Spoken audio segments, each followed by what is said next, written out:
우리나라 부모님들의 자녀 교육에 대한 열의는 가히 세계적이라 할 수 있습니다. 단연 금메달감입니다. 그러나 유감이 있습니다.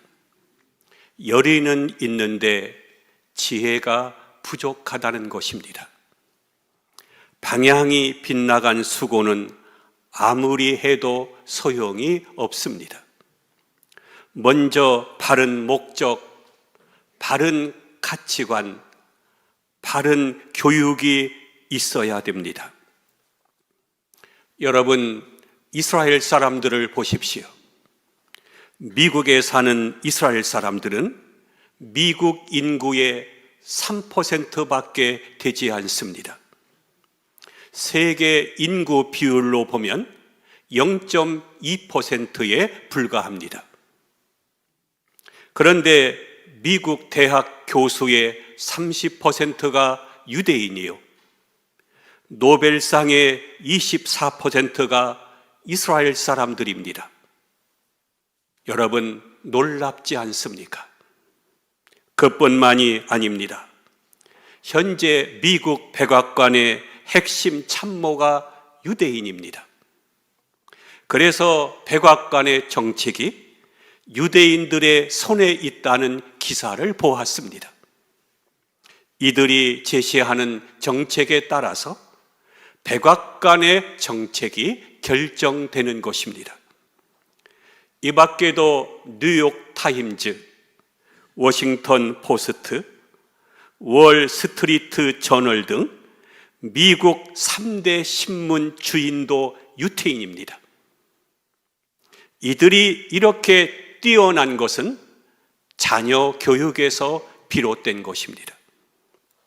이스라엘 사람들의 자녀 교육은 세계에서 우수합니다.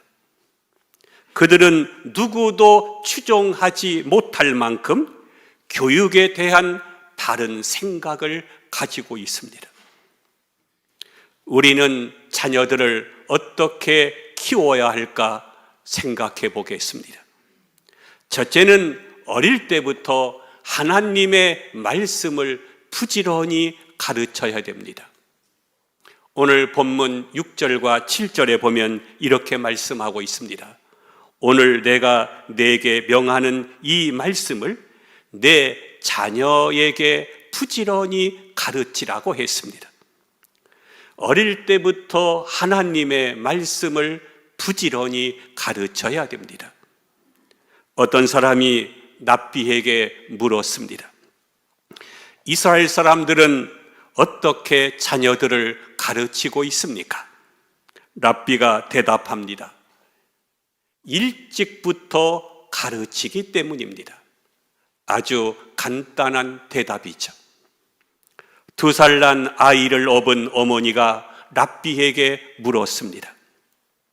아이들을 몇 살부터 가르치는 것이 좋겠습니까? 그러자 랍비가 되묻습니다. 지금 아이가 몇 살인가요? 예, 2살입니다. 그러면 2년 늦었습니다. 세상에 태어난 바로 그 시점부터 교육을 시작해야 된다는 뜻입니다. 아니, 어머니의 태중에 있을 때부터입니다. 학교 갈 때부터 가르치려고 하면 이미 늦은 것입니다. 구세군의 어머니라고 불리우는 캐서린 부수의 자녀 교육은 우리가 본받을 만합니다. 이분은 구세군 장시자인 부수 대장의 부인으로 훌륭한 어머니 중에 한 사람으로 손꼽힙니다. 이 부수 여사는 8명의 자녀를 모두 훌륭한 인물로 키웠습니다. 누가 그에게 와서 그 비결을 물었습니다. 어떻게 해서 그 많은 자녀들을 훌륭하게 키우셨습니까? 그러자 그녀는 이렇게 대답했습니다. 언제나 악마보다 앞서기 때문입니다. 나쁜 습관을 배우기 전에 좋은 습관을 가르치고 악마가 나쁜 생각을 가르치기 전에 내가 먼저 좋은 생각을 가르치고, 악마가 나쁜 지혜를 가르치기 전에 내가 먼저 하나님의 지혜를 가르치고, 악마가 사탄의 거짓과 위선과 악을 가르치기 전에 내가 먼저 부모가 하나님을 가르치기 때문이라고 말했습니다. 오늘 성경 7절에 보면 이렇게 말씀하고 있죠. 집에 앉았을 때에든지, 길을 갈 때에든지, 누워 있을 때에든지, 일어날 때에든지 말씀을 강론하라고 가르치라고 했습니다. 그래서 하나님의 말씀이 항상 자녀들의 귓가에 머물도록 해야 됩니다. 유대인들은 어릴 때부터 자녀들에게 성경 말씀을 가르칩니다. 주일에 회당, 다시 말해 교회에 갔다 오면 아버지가 자녀를 책상에 앉혀놓고 모세의 율법을 하나씩 가르칩니다. 우리나라처럼 주일날에 학원에 보내거나 학교 공부를 시키지 않습니다. 그래도 그들은 미국과 세계를 움직이는 뛰어난 백성들이 된 것입니다. 성도 여러분, 아이를 낳으면 엄마의 젖을 먹입니다. 좀 더 크면 밥을 먹입니다. 육의 양식을 먹여야 합니다. 이것을 우리는 육적인 성장이라고 말합니다. 그리고 적당히 컸을 때는 학교에 보내서 지식을 넣어주어야 합니다. 학교에서 선생님을 통하여 학문을 배우고 사회 경험을 통해서 인생을 배우게 됩니다. 이것을 지적인 성장이라고 합니다. 그런데 대개의 사람들은 육적인 성장과 지적인 성장만 있으면 다 되는 것으로 잘못 생각하고 있습니다. 오래전에 사회에 큰 논란의 대상이 되었던 범양 해운업 사건의 당사자 중 한 사람인 어느 사장이 구속되었고 형을 집행받았습니다. 그때 한 사장이란 분의 어머니가 고백한 말씀이 신문에 난 것을 읽으면서 제 가슴이 찡했던 적이 있습니다. 그 어머니는 그 당시 연세가 80이 조금 넘으신 노인이신데 이렇게 말했습니다. 어려서부터 자식에게 공부만 잘하라고 가르친 것이 후회가 됩니다. 성도 여러분, 어느 아버지, 어느 어머니인들 자식이 공부를 잘해서 명문대학을 졸업하고 좋은 회사에 취직되어 돈도 벌고 지위도 얻고 명예도 얻기를 바라지 않는 부모가 세상에 어디 있겠습니까? 저는 그것이 이 땅에 살고 있는 자식을 향한 부모님들의 소박하고 절대적인 소망이라고 생각합니다.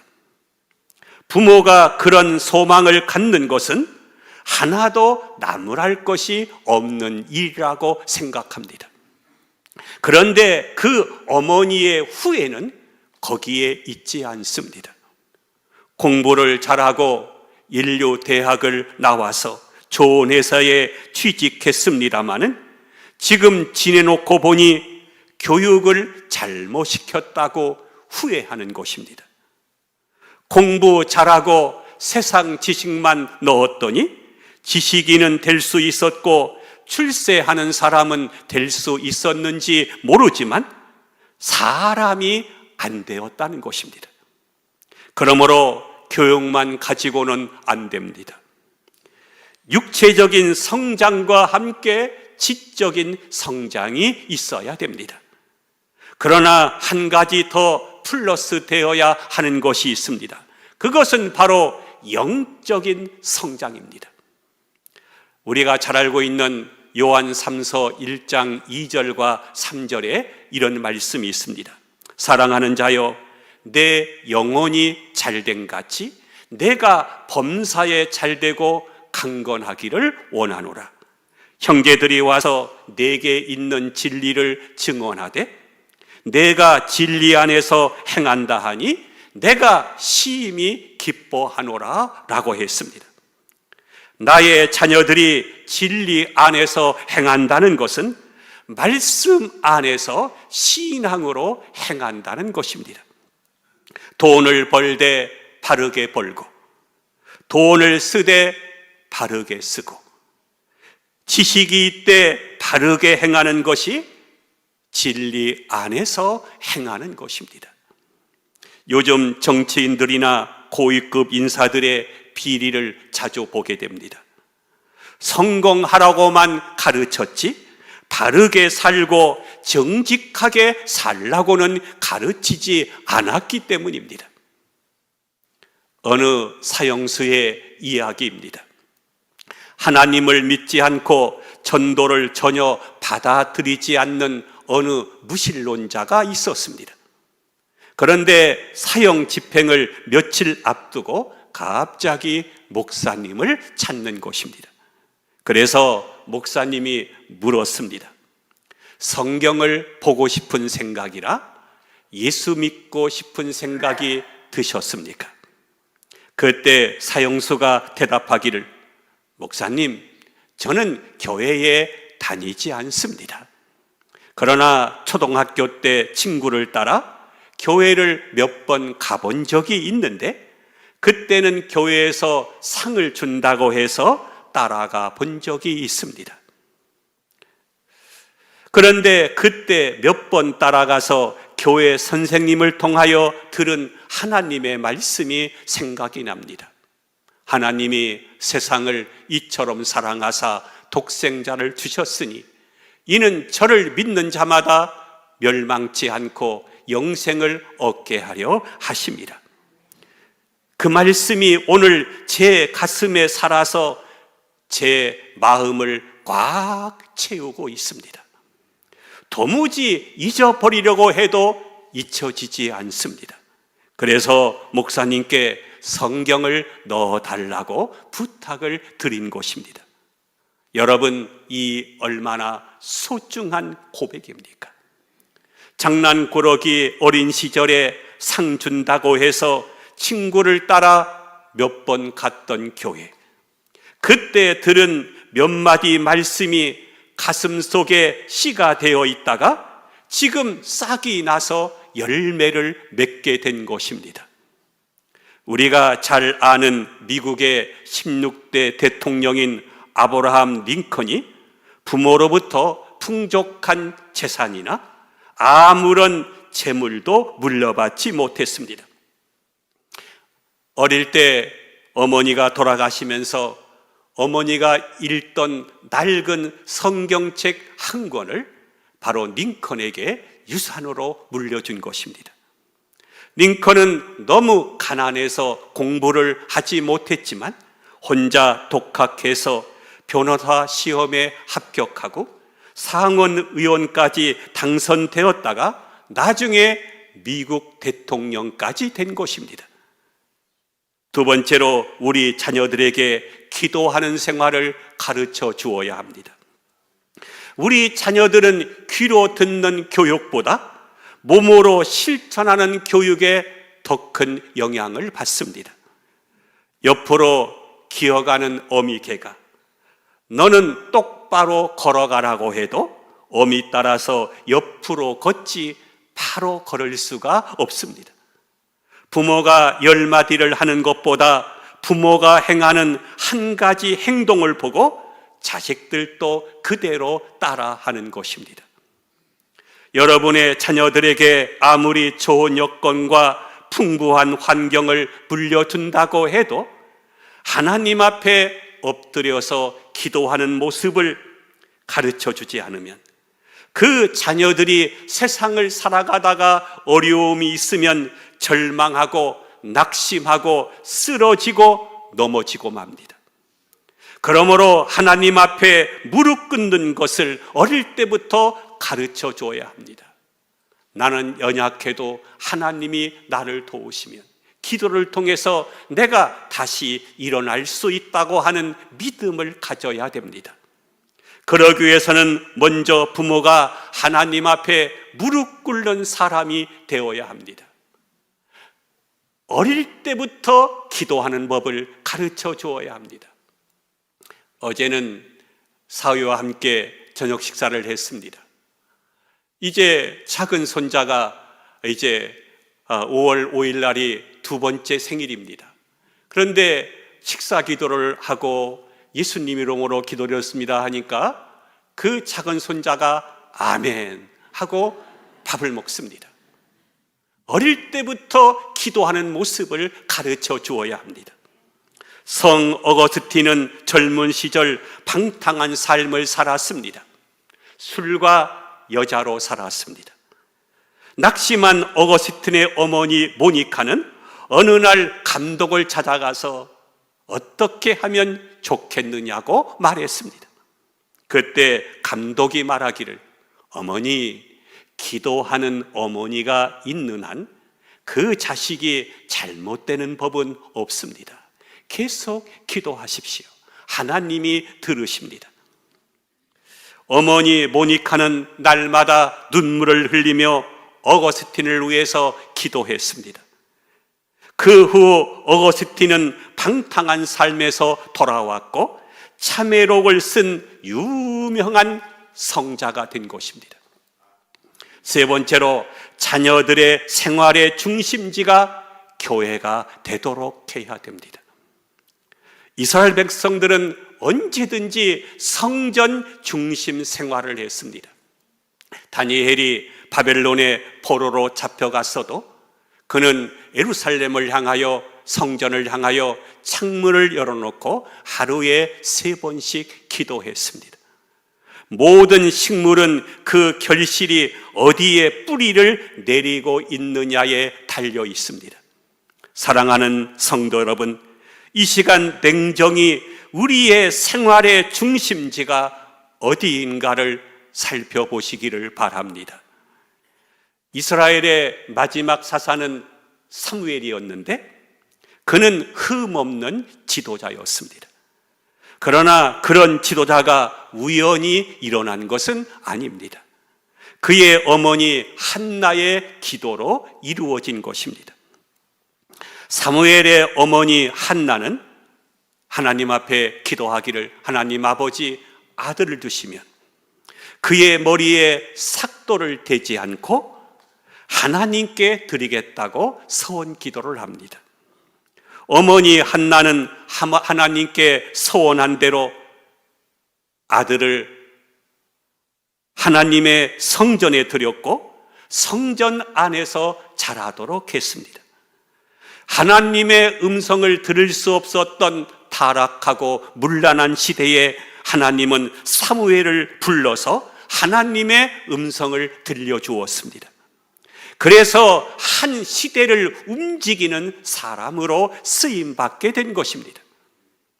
사람은 그 사람이 자라난 환경에 따라서 인격이 형성됩니다. 그 환경을 따라 형성된 인격이 인생을 좌우하게 됩니다. 세상 환경을 따라서 산 어린아이는 세상 풍조를 따라갑니다. 그러나 하나님의 성전에서 어릴 때부터 자란 아이는 사무엘 같은 훌륭한 인격자가 됩니다. 그러므로 여러분의 자녀들이 교회 안에 우리 자녀가 뿌리를 내릴 수 있도록 지도해야 될 책임이 바로 먼저 믿은 부모에게 있습니다. 혹 여러분의 자녀를 주일날 이제 고3이 되었으니까 교회 가지 말고 이제 학원에 가라, 학교 공부나 열심히 해라, 대학에 들어간 다음에 교회 나가도 늦지 않다, 그렇게 말한 적은 없습니까? 잘 들으시기를 바랍니다. 1년 동안 교회를 떠나면 어떻게 됩니까? 하나님과 멀어지게 됩니다. 타락은 금방 되는 것이 아닙니다. 교회를 안 나가는 순간부터 서서히 하나님과 멀어지게 되고, 하나님과 멀어지게 되는 순간부터 조금씩 하나님을 잊어버리게 됩니다. 이것을 타락이라고 말합니다. 1년 동안 교회에 안 나가면 어떻게 됩니까? 고3이 되었다고 해서 교회에 안 보내면 어떻게 됩니까? 그러다가 원하는 대학에 입학하지 못하면 그때는 부끄러워서 교회 나가지 못하게 됩니다. 그러면 학교 떨어지고 신앙도 잃어버리게 됩니다. 혹 원하는 대학에 들어갔다 할지라도 1년 동안 교회에 안 나간 사이에 신앙이 떨어져 교회 나가기를 싫어합니다. 세상 것을 얻었다고 해서 신앙을 잃어버리면 남는 것이 무엇이겠습니까?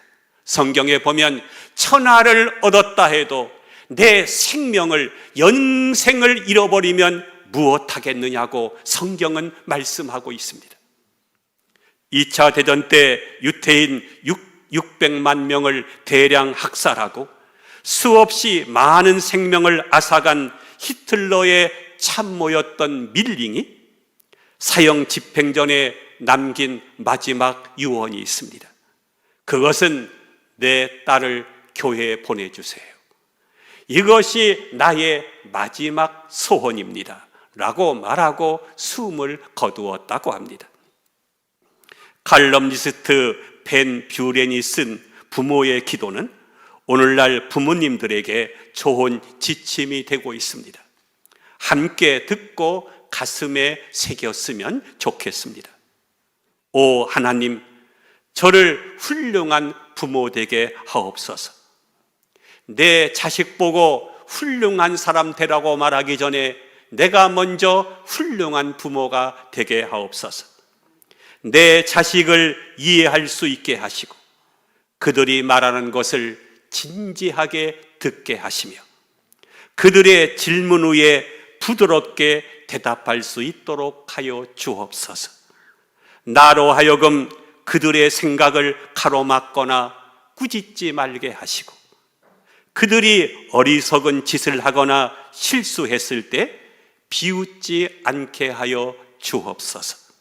그리고 제 자신의 만족이나 부모의 권위를 세우기 위하여 그들을 나무라는 일이 없도록 하게 하옵소서.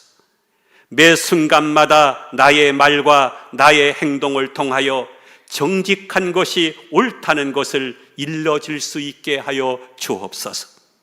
제가 기분이 언짢을 때 저의 입술을 지켜주시고 그들이 어린 아이라는 것과 그들이 어른처럼 행동할 수 없다는 것을 항상 기억하게 하여 주옵소서. 그들 자신이 스스로 결정을 내릴 때까지 저에게 인내심을 주시고 그들 스스로 옳고 그름을 판단할 수 있게 하여 주옵소서. 저를 정직하고 바르며 친절한 부모가 되게 하시고 그들로 하여금 겸손하고 본받는 부모가 되게 하옵소서. 귀한 기도라고 생각합니다. 자녀의 그릇됨을 나무라기 전에 자녀가 훌륭한 사람이 되라고 말하기 전에 먼저 훌륭한 부모가 되려고 하는 결심과 기도부터 해야 될 것입니다. 100명의 스승보다 한 사람의 어머니가 낫다고 하버트라고 하는 사람은 말했습니다. 훌륭한 어머니만이 훌륭한 자식을 기를 수 있기 때문입니다. 우리가 기도할 것이 많겠지만 오늘 어린이 주일에 우리가 먼저 훌륭한 신앙의 부모가 되도록 힘써야 할 것이고 자녀들에게 보이는 물질을 물려주기 전에 신앙의 유산을 대대로 물려주는 그러한 부모로서 살아갈 수 있기를 우리 주님의 이름으로 축원함을 드립니다. 기도합니다.